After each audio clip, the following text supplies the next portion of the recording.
राम सुंदर सा छत्रशाल महाबली करियो बड़े बड़े प्रभु प्राणनाथ दर्शन। अगले कुछ एपिसोड में हमने देखा परब्रह्म का ज्ञान, ब्रह्म ज्ञान, अमर कथा, जिसकी प्रस्तावना हमने रखी। पूर्ण ब्रह्म परमात्मा श्री राम जी बोलो, श्री कृष्ण जी बोलो, अक्षर परमात्मा बोलो, जिन्होंने तीन लीला ब्रज, रास और जागरी। बात आती है परब्रह्म का ज्ञान, परम धाम का ज्ञान, अमर कथा। तो वो जो पूर्ण ब्रह्म परमात्मा, पूर्ण ब्रह्म कौन, कैसे, कहां से आए, क्या उनके विषय में हिंदू के सभी वेद, उपनिषद, पुराण संहिता, गीता, भागवत सभी में कहा गया है। जो हिंदू पक्ष में, मुस्लिम पक्ष में अंजीर, जंबर और तौरात और फुरकान, जिन्हें हम मुस्लिम का कुरान बोलते हैं, ईसाई पक्ष में अंजीर, जंबर और तौरात। ईसाई पक्ष आ गया।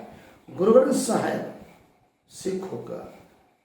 समग्र ब्रह्मांड में चार ही मुख्य धर्म हैं, हिंदू, मुस्लिम, सिख और ईसाई। क्या उसमें पूर्ण ब्रह्म परमात्मा की बातें कही गई? हिंदू पक्ष में पूर्ण ब्रह्म परमात्मा आप कहो, मुस्लिम पक्ष में अल्लाह ताला, खुदा ताला कहो, ईसाई में सुप्रीम ट्रुथ ऑफ गॉड कहो, और सिख में बोलो गुरु नानक एको शमरी। अब चारों हिंदू सभी ग्रंथ संस्कृत में लिखे गए, मुस्लिम पक्ष के उर्दू और फारसी में लिखे गए, ईसाई अंग्रेजी भाषा में, और गुरु ग्रंथ साहिब पंजाबी भाषा में। अगर चारों धर्म का संयोजन किया जाए, सम्मेलन किया जाए, तो केवल परमात्मा के विषय में चारों धर्म ग्रंथ एक सुर में आगे बोलते हैं। एक ही लक्ष्य, एक ही परमात्मा, पूर्ण ब्रह्म परमात्मा की बात करते हैं। तो क्या क्या संकेत दिए गए? हिंदू पक्ष में देखा जाए तो चार वेद हैं,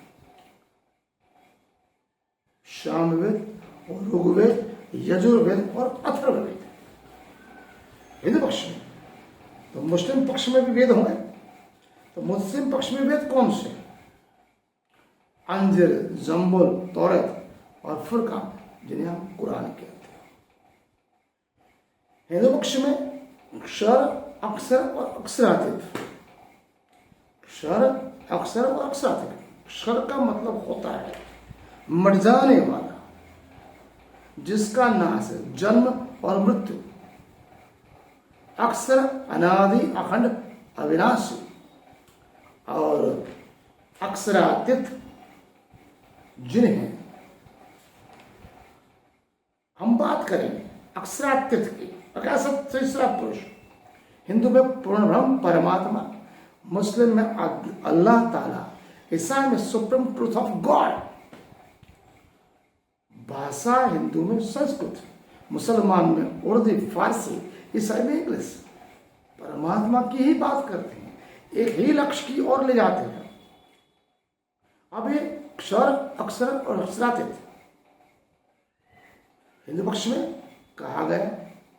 अक्षर प्रथम पुरुष, अक्षर द्वितीय पुरुष, अक्षरातीत तृतीय पुरुष। हमें पुराण काल में जाना पड़ेगा। आज 28वां कलयुग है, साइंस का युग है, टेक्नोलॉजी का युग है, गूगल का युग है। हर चीज तर्क के आधार पर प्रमाणित की जाती है। विज्ञान का युग है। आज का युवान, बूढ़ा और बालक प्रमाण की बात करता है। प्रमाण तो चाहिए ना। ऐसी बनी बनाई ऋषि मुनि, संतों, महंतों ने कब, कहां, कैसे लिखी? कभी कभी मन गढ़ंत बातें भी बोलते हैं। पौराणिक हिंदू धर्मशास्त्रों को आज का युवान, खासकर भारत का, यूरोप की कंट्री हमें समझ रही है, हमारी प्राचीन संस्कृति को समझ रही, लोक संस्कृति को समझ रही, हमारे धर्म ग्रंथ को समझ रहे। लेकिन केवल भारत का युवान और यह युवती, अधेड़ उम्र का मानस भी बुड्ढा भी पौराणिक ग्रंथ को गप्पे बोलता है। हमारी रामायण, महाभारत, गीता, भागवत जो हमारी विरासत है वो उसको बोल रहा है। इस काल में के ब्रह्मांड के चकाचौंध में विदेश हमारे धर्म ग्रंथों को आत्मसात कर रहे, हमारी संस्कृति के और आ रहे। तो मैं जो भी कहना चाहूंगा वो प्राण के आधार पर कहूंगा। आज तक छत्रसाल महाराज के 175 एपिसोड बनाए, आनंद यात्रा के 12 बने, प्रभु प्राणनाथ दर्शन के 40 बने। सभी बातें प्रमाण, सिद्धांत, ऐतिहासिक प्रमाण को साथ दी हुई है। तो आज में हिंदू पक्ष में 4 वेद है, सामवेद, ऋग्वेद, यजुर्वेद, अथर्ववेद, चारों वेद कहे गए। और चारों वेद में सत्युग, द्वापर, त्रेता और कलयुग के राजाओं का वर्णन है। अब राजाओं का वर्णन किसने किया? तो राजाओं का जो वर्णन है, वर्णन हमें कहा गया, किसने किया, कैसे किया? हरिवंश पुराण में है, भविष्य पुराण में है, कहां है? तो सतयुग के राजा हुए 17, त्रेता के 29, द्वापर के 19 और कलयुग के राजा हुए 20 राजा। उनमें जो अंतिम राजा था, जिसको सम्राट चक्रवर्ती आलमगीर बोलते, वो औरंगजेब बादशाह था, वो मरिच था, मुसलमान था, मुगल था, अंतिम राजा। उस समय लिखा गया था। औरंगजेब के समय में महर्षि वेदव्यास जिन्होंने भागवत की रचना की, उन्होंने अपने भविष्य पुराण में सत्युग, द्वापर, त्रेता और कलयुग के सभी राजाओं का वर्णन किया और उनका भी वर्णन है। और समय का समय 11वीं सदी का है। ऐसे 11वीं सदी 1739 के आसपास, और समय साल में 12 महीने होते थे। उस समय एक साल ऐसा होगा जिसमें केवल 11 महीने हो गए। भविष्य पुराण में वेदव्यास ने कहा था और अंतिम बादशाह होगा, उसका जो समय होगा उस समय बुद्ध निष्कलंक अवतार, पूर्णब्रह्म परमात्मा, हिंदू पक्ष में, मुस्लिम पक्ष में खुदा ताला, अल्लाह ताला, ईसाई पक्ष में सुप्रीम ट्रूथ ऑफ गॉड आएंगे, उनकी आवास लीला उतरेगी, ये उन्होंने बताया था। वेदव्यास ने बताया भविष्य पुराण। अब हरिवंश पुराण में सच्चिदानंद पूर्ण ब्रह्म परमात्मा की बातें कही गई। हम कहेंगे भविष्य पुराण वेदव्यास ने क्या कहा है? वेदव्यास ने भविष्य पुराण में क्या कहा है? पूर्ण ब्रह्म परमात्मा संकेत अभाव विनो भविष्यन्ति मुन्य ब्रह्म रूपेण उत्पन्ना ये वृत्ति योगे प्रधान पुरुष कथा योगन तांश वर्ण पूज्यंसति मानवा यस्य पूजा प्रभाव ने जो सृष्टि समुद्र। भविष्य पर्व अध्याय नंबर 4। पूर्ण परमात्मा अक्षराधित किसी भी माता के गर्भ से पैदा नहीं होते। कहने का था इस नश्वर जगत में, काल के ब्रह्मांड में वो आएंगे, स्वयं अपने ब्रह्म स्वरूप साथ अनेक ब्रह्म प्रिया को अपने साथ लेके आएंगे। वो आवेश लीला परमधाम से उतरेगी। ये भविष्य पुराण में वेदव्यास ने बताया। अब श्री रामचंद्र जी, मर्यादा पुरुषोत्तम राम रामायण के मुख्य किरदार, उनके गुरु वशिष्ठ ने भी कहा था श्री राम को भविष्य दीपिका में अध्याय नंबर 603 में, अध्याय नंबर 603 में भविष्य दीपिका में गुरु वशिष्ठ ने क्या बताया था? 10 सहस्त्र वर्षाणि पंच सूर्येन्द्र पर्षणि करिष्य भविष्यन्ति 7 तारीख स्वगृही साली वाहन नसाकातु गतम 16 शतम जीवोदाश ब्रह्मणे कलिकी प्रादुर्भवति। कहने का तात्पर्य बहुत ही गहरा है। कलयुग का आयुष्य जब सूर्य और चंद्र ग्रहण के साथ साथ क्रमशः क्षीण होगा, मतलब सूर्य चंद्र जैसे जैसे बढ़ेंगे कलयुग की अपने आयु कम होती जाएगी।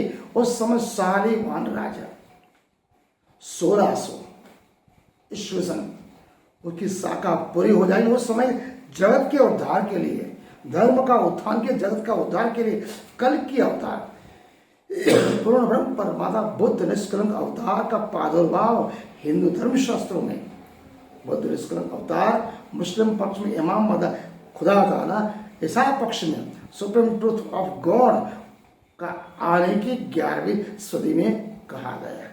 एवं स्वयं मोहम्मद साहब पैगंबर ने कहा था, मेरे जाने के बाद 990 हुए रसूल को जब 11वीं सदी हो जाएगी तब खुदा ताला अल्लाह ताला आएंगे और कुरान के 30,000 आयत हर्फ जो मैंने नहीं सुलझा सका वो सुलझाएंगे। तो आप समझ लेना वो खुदा ताला अल्लाह ताला होगा। मुस्लिम पक्ष बोलता है औरंगजेब का समय जाता वो 11वीं सदी थी, मतलब मुसलमान के कुरान के हिसाब से वो सही था। हिंदू पक्ष में भी 11 साल का वो समय था, 17वीं सदी थी, वो भी सही था। अगर हिंदू मुस्लिम दोनों एक ही बात करते हैं, केवल भाषा का फर्क है। हमारे यहाँ संस्कृत है, हमारा उर्दू और फारसी है। अब ईसाई धर्म की बात करते हैं, हिंदू मुस्लिम ईसाई तीनों धर्म तीनों प्रजाएं अगर एक ही बात करती है तो केवल अंतर भाषा का है। हम अपने हम गर्व मोह माया लोभ अहंकार में इतने डूबे हुए हम तर्क की बातें पर समझ नहीं सकते। ज्ञानी जनों हजारों वर्ष से समस्या समझा रहे हैं। जो सच्चा ज्ञानी होगा सही बात बोलेगा, कड़ियत बात बोलेगा। पोंगा पंडित और मौलवी आपको कर्म कांड बाह्य कांड पाखंड में उलझाएंगे, आपका जन्म और मरण का जो फेरा है उसको बर्बाद कर देंगे। अब बाइबल की बात करते हैं। जिस प्रकार में हिंदू में 4 ग्रंथ हैं, 4 वेद, समझे हम। मुस्लिम पक्ष में अंजिल जंबूर तौरात और फुरकान। अब हिंदू पक्ष अक्षर अक्षर और अक्षरातीत। मुस्लिम पक्ष में ला इलाहा अल्लाह। ईसाई में गॉड क्रिएटर और supreme truth of God. Hindu पक्ष जैसे अक्षर कहता है, मुस्लिम ला कहता है, ईसाई गॉड कहता है। हिंदू पक्ष जैसे अक्षर कहता है, मुस्लिम पक्ष इलाह कहता है, ईसाई पक्ष क्रिएटर कहता है। हिंदू पक्ष अक्षरातीत कहता है, मुस्लिम पक्ष अल्लाह ताला बोलता है, ईसाई पक्ष सुप्रीम ट्रूथ ऑफ गॉड। मतलब भाषा तो एक ही है, केवल भाषा का अंतर है, समझना का अंतर है। अगर हम अपने भीतर झांकेंगे तो हमारी आत्मा सच बोलते। हिंदू मुस्लिम सिख और ईसाई चारों धर्म की प्रजा एक ही है, एक ही परमात्मा की संतान है। हम अपने आप को समझते नहीं, अपने अहंकार हमें आड़ आता है।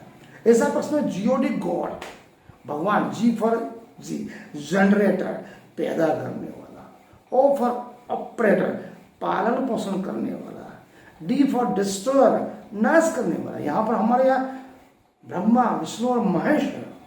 हिंदू पक्ष में ब्रह्मा बोलते हैं, मुस्लिम पक्ष में मैकाइल, ईसाई में जनरेटर। हिंदू पक्ष में विष्णु, मुसलमान में अजाजिल, ईसाई में ऑपरेटर। हिंदू पक्ष में महेश, मुस्लिम पक्ष में अजराइल और ईसाई में डिस्ट्रॉयर। हमारे ब्रह्मा विष्णु महेश हिंदू पक्ष में, मुस्लिम में मैकाइल, अजाजिल, अजराइल, ईसाई में generator operator, generator operator destroyer. Hindu में क्षर पुरुष बोला गया, मुस्लिम में ला बोला गया और ईसाई में गोड़ बोला गया। कहने का तात्पर्य तीनों धर्म एक ही बातें करते हैं, केवल भाषा का और समझने का अंतर है। इन हिंदू मुस्लिम सिख और ईसाई सभी धर्म ग्रंथों का मूलभूत सार गर्भित तत्व केवल और केवल महामति श्री प्राणनाथ जी महाराज निजानंद संप्रदाय के धर्म द्वारा संभालने वाले नरवर हित के महाराज छत्र शब्द सदगुरु एवं उनके आराध्य प्रभु प्राणनाथ ने 18,758 छपाई कुलतम सर्ववाणी स्वसंवेद सम्मुखवाणी में दर्शाया। सभी प्रजा ही परमात्मा की संतान है। हमें एक ही लक्ष्य की ओर जाना है, केवल और केवल विश्व धर्म, मानव धर्म, सत्य धर्म, इलाही धर्म की उन्होंने स्थापना की। आज हमने जो बात की प्रस्तावना की है, कल हम द्वितीय पुरुष, आज हमने क्षर पुरुष की बातें की, कल द्वितीय पुरुष की बातें करेंगे। बाद में अक्षरातीत परमात्मा जब आएंगे तब जागने ब्रज और रास की बात करेंगे। आज का अध्याय हम यहाँ पूर्ण करते हैं। प्रणाम।